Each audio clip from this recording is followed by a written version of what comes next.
Om Swastiastu. Assalamualaikum warahmatullahi wabarakatuh. Salam sejahtera bagi kita semua, salam kebajikan dan salam harmoni. Perkenalkan, nama saya Niputu Ayu Sri Wulandari dengan NIM 2211011052. Di sini saya akan membuat video mengenai pengaplikasian hipnokonseling dalam pembelajaran di kelas.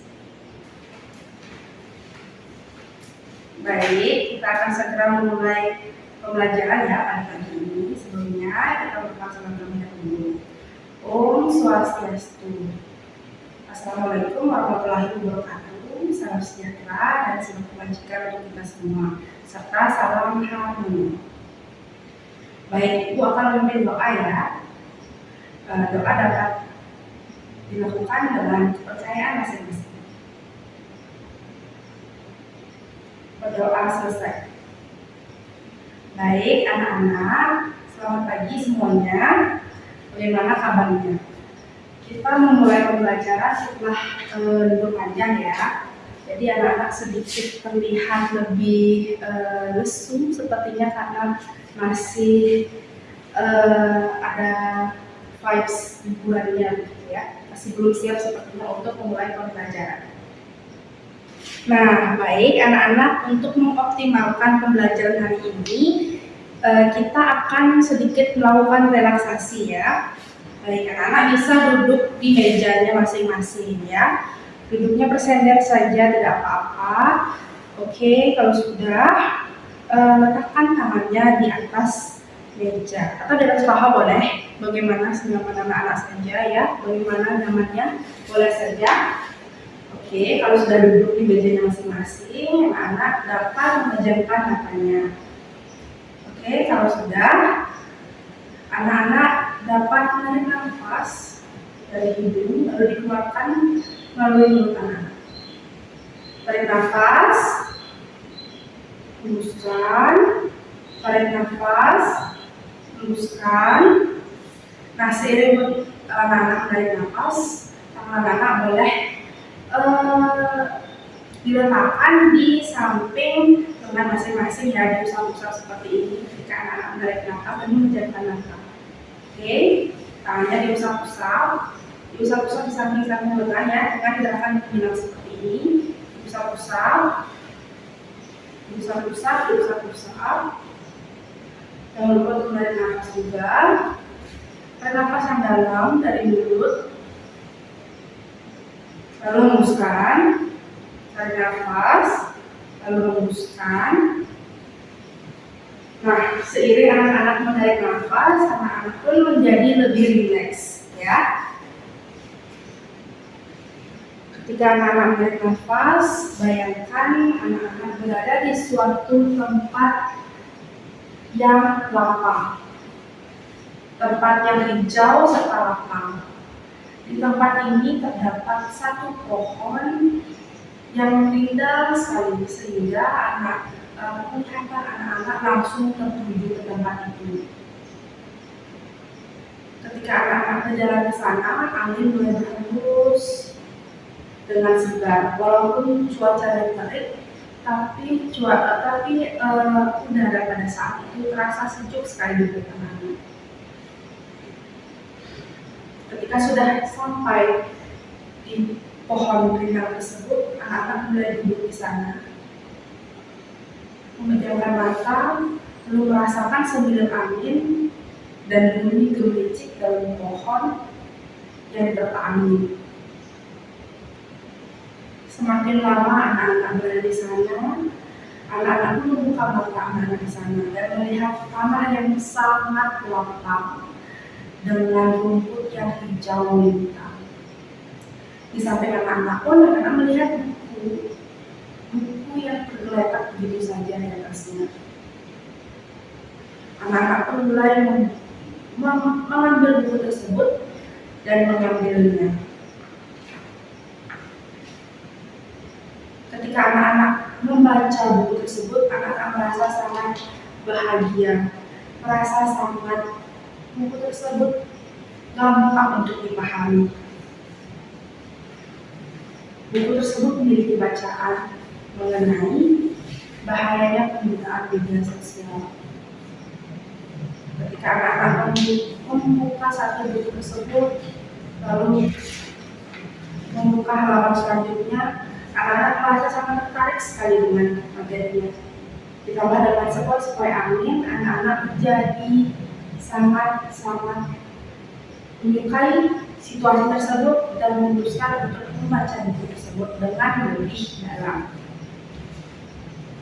Setelah itu, anak-anak pun memutuskan untuk membaca buku itu lebih dalam lagi.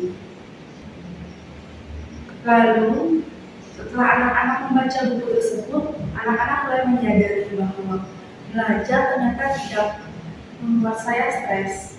Belajar ternyata membuat saya tertarik. Belajar membuat saya semakin ingin mengetahui mengenai hal-hal yang ada di dunia ini. Anak-anak adalah murid yang luar biasa, murid yang pintar, murid yang jujur, dan murid yang baik hati. Kejadian ini, anak-anak akan berpikir bahwa belajar itu adalah hal yang menyenangkan, hal yang sangat membuat hati tentram.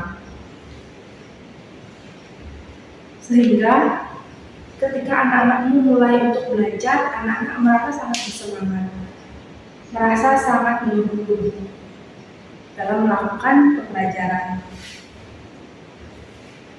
Anak-anak semakin percaya diri dan yakin mengenai pembelajaran yang anak-anak lakukan pada hari ini.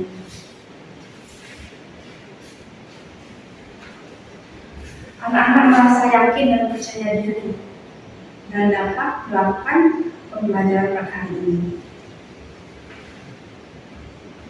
Baik, setelah melakukan sesi pembukaan dan relaksasi di awal, saya akan memberikan ancor pada anak-anak.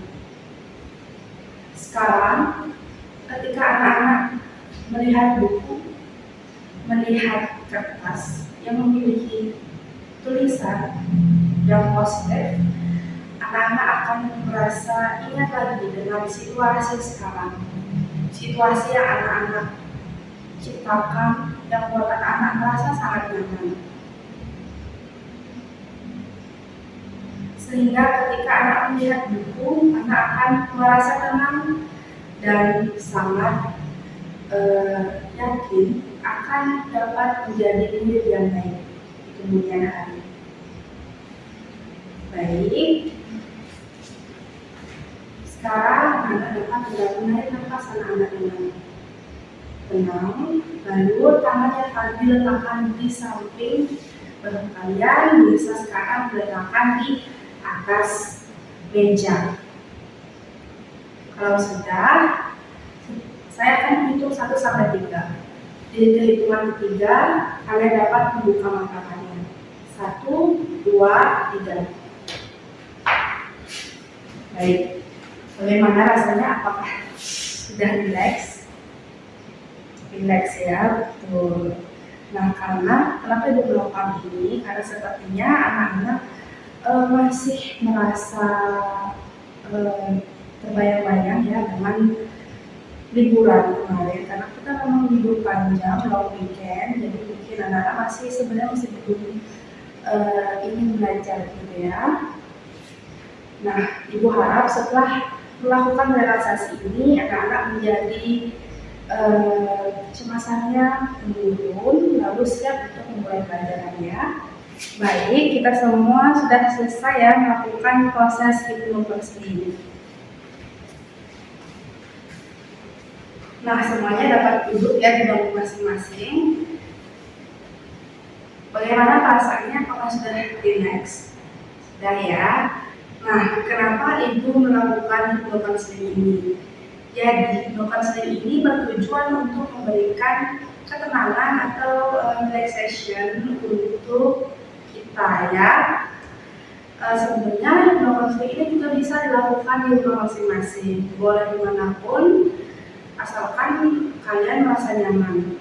Oke, jadi yang pertama kalian lakukan itu adalah melakukan relaksasi dulu dengan melakukan penguatan nafas sehingga kalian merasa lebih santai ya, karena penguatan nafas itu sangat berperan penting dalam melakukan relaksasi ini. Oke, jadi kalau kalian tuh nafasnya kecepatan, kalian tidak akan merasakan relax gitu. Jadi kalian harus bernafas dengan tenang, dengan santai. Mungkin sebelumnya kalian tergesa-gesa, tapi usahakan kalian ketika melakukan konseling, kalian akan langsung melakukannya dengan santai, dengan pelan dulu, ya.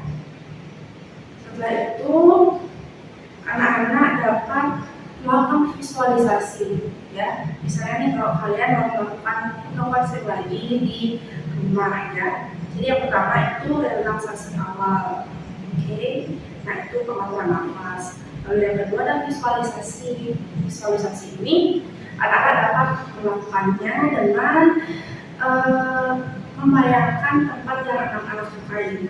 Nah sebelumnya itu memberikan anak-anak visualisasi di tempat yang luas dengan hamparan rumput yang hijau serta pohon yang rindang, ya.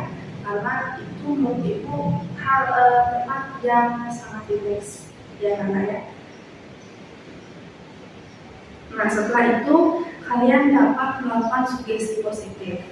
Setelah kalian berhasil melakukan visualisasi, kalian dapat melakukan sugesti positif. Okay?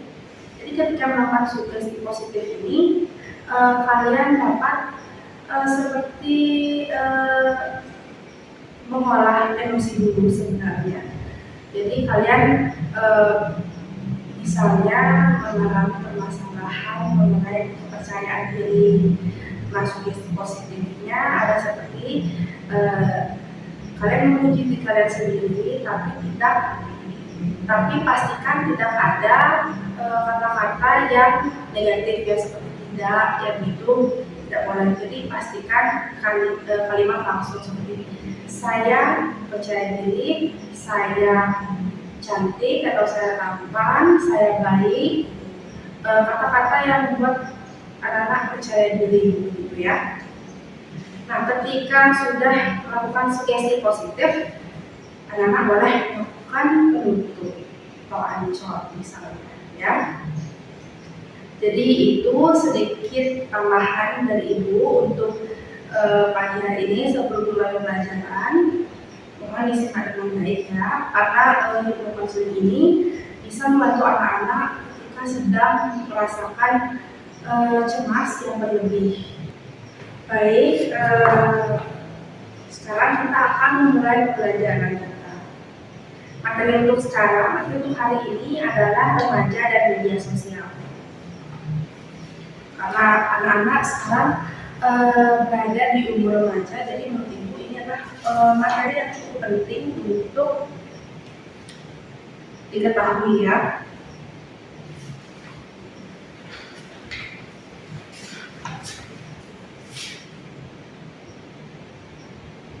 Baik, sekarang kita akan mengenal sosial media. Jadi apa sih sosial media itu? Sosial media merupakan suatu media untuk bersosialisasi satu sama lain dan dilakukan secara online. Jadi ketika menggunakan sosial media ini sangat memungkinkan untuk kita untuk tidak bertemu tapi tetap bisa melakukan sosialisasi atau melakukan chat via daring ya. Nah, dengan kemudahan yang kita dapatkan ini, sosial media dari rentang umur belasan hingga puluhan banyak orang yang menggunakan sosial media. Anak-anak bisa lihat ya di zaman sekarang siapa sih yang tidak mengenal sosial media. Rasanya dari anak-anak sampai lansia pasti ada yang sudah memiliki sosial media ya. Nah, dari berbagai dan berjuta dampak positif dari sosial media, ada pun dampak negatifnya. Nah, dampak negatif dari sosial media ini kita dapat mengalami kecanduan sosial media. Hal ini tentu sangat buruk ya, karena kalau kecanduan sosial media apalagi sudah sampai bertahun atau bulanan, itu akan berefek pada kesehatan mental kita. Nah, selain itu adapun dampak negatif seperti cyberbullying dan pelecehan online. Zaman sekarang karena apa-apa itu di-post di sosial media, sedikit kegiatan orang itu di hari itu pasti di-post di sosial media. Jadi apa-apa itu gampang untuk terekspos di sosial media ya. Nah, lalu ada konten negatif dan misinformasi. Nah, ini biasanya terjadi ketika ada pemilihan umum ya, seperti yang terjadi belakangan ini di pemilihan presiden. Banyak sekali misinformasi dari salah satu paslon, baik dari paslon 1, 2, 3, banyak sekali misinformasi yang bertebaran ya. Itu adalah salah satu dampak negatif dari sosial media.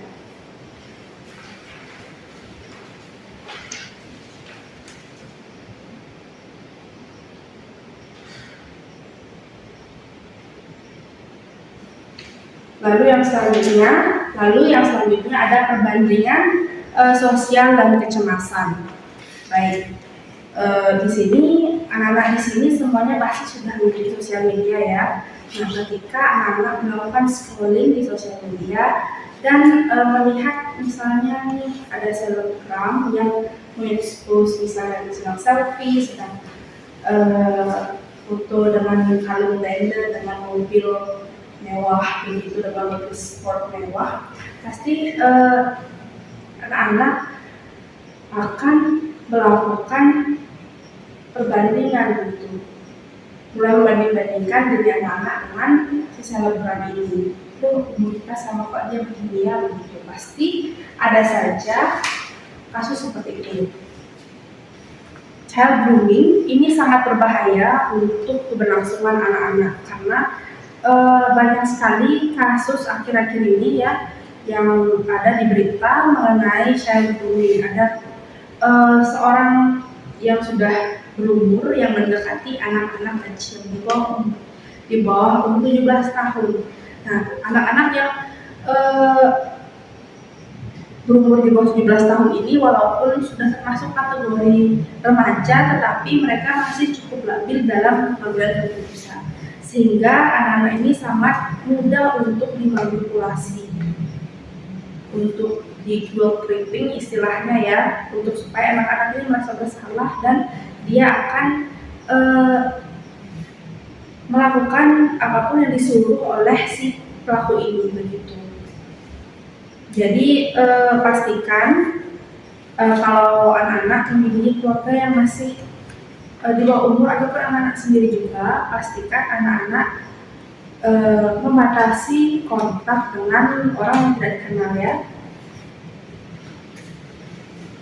Nah, materi selanjutnya ada etika bermedia sosial. Di sini ada beberapa etika untuk kita melakukan sosialisasi secara daring. Yang pertama ada hormati privasi orang lain. Jadi kita tidak boleh menyebarkan foto orang lain tanpa seizinnya ataupun nomor handphonenya. Nah, dia tidak boleh memfoto orang tersebut secara sembarangan terus mempostingnya di sosial media, itu tidak boleh. Ataupun membagikan nomor orang tersebut tanpa memberitahukan, tanpa izin.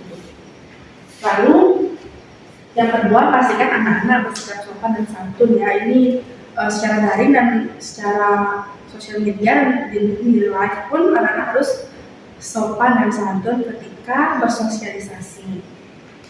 Nah, yang ketiga ada bertanggung jawab atas konten yang kita bagikan. Nah, ini sebelumnya nyambung dengan tadi dampak negatif dari media sosial itu ya. Pastikan anak-anak tidak mendapat berita hoax lalu membagikan berita tersebut. Nah, pastikan kebenaran dari berita ini. Cari dulu sumbernya dengan baik. Jangan sampai anak-anak ini menyebarkan berita yang misinformasi ya. Nah, yang keempat ada hargai perbedaan pendapat. Karena media sosial ini sangat gampang ya untuk mengeluarkan pendapat. Kita tinggal mengetik saja, lalu udah kita kan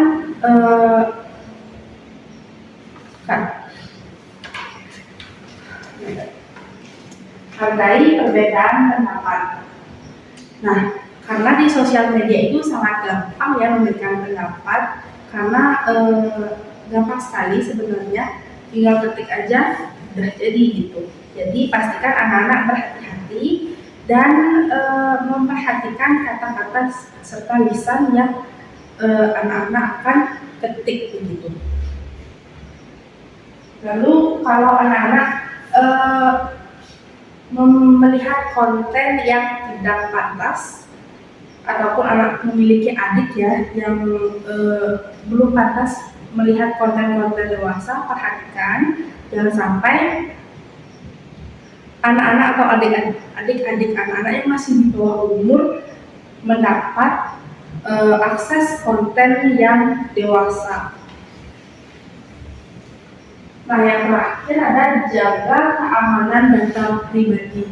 Pastikan anak-anak menjaga data keamanan pribadi anak-anak. Jangan sampai menyebarkan hal-hal yang private di media sosial ya, seperti di KK atau di KTP begitu ya.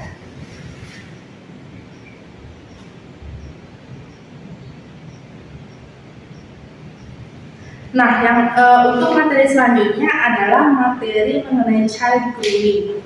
Oke. Di sini apakah ada yang sudah mengetahui mengenai child grooming ini? Apakah sudah ada yang pernah mendengar mengenai child grooming sebelumnya? Belum ya? Ini Ibu berikan tambahan materi mengenai child grooming karena ini materi yang sangat penting.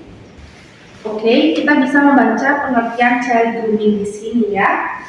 Child grooming adalah tindakan di mana orang dewasa yang membangun hubungan dengan anak di bawah umur 17 tahun ke bawah dengan bertujuan untuk mengeksploitasinya untuk tujuan seksualitas begitu.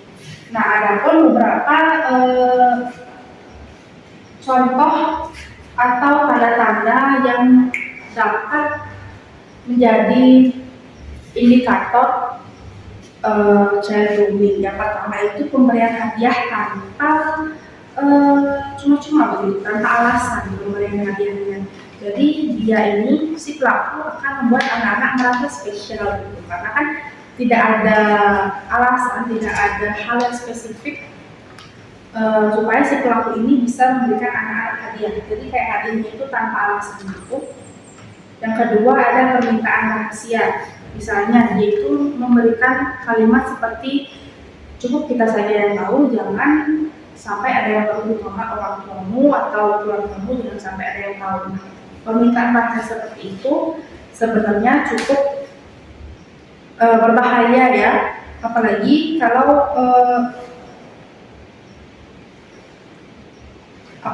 kalau sampai tidak diketahui oleh keluarga anak-anak. Nah, yang ketiga ada interaksi yang intens. Interaksi yang intens, misalnya anak-anak setiap hari melakukan interaksi dengan si pelaku ini, begitu. Jadi tanpa jeda, setiap hari anak-anak terbiasa dengan pelaku ini, apalagi dengan perilaku si pelaku yang playing victim. Nah, yang selanjutnya itu ada komunikasi yang tidak pantas. Misalnya si pelaku ini menggunakan kalimat-kalimat yang atau kata-kata yang tidak senonoh pada si korban, begitu. Kalimat-kalimat yang tidak pantas untuk diucapkan oleh lawan jenis, gitu ya. Nah, ini yang terakhir ada manipulasi dan pencemaran. Jadi, misalnya si pelaku ini melakukan manipulasi dengan cara mengembalikan fakta begitu ya. Jadi terlihat anak-anak seperti yang salah, padahal sebenarnya si pelaku ini yang mencoba untuk melakukan manipulasi kepada anak-anak. Baik, itulah materi yang dapat Ibu sampaikan pada hari ini. Ibu harap anak-anak puas ya dengan materinya.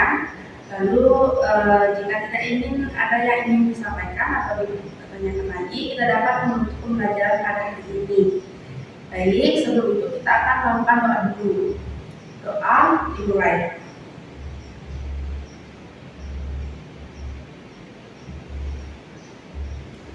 Baik, mari kita tutup pembelajarannya dengan kata Santi. Om Santi Santi Santi Om.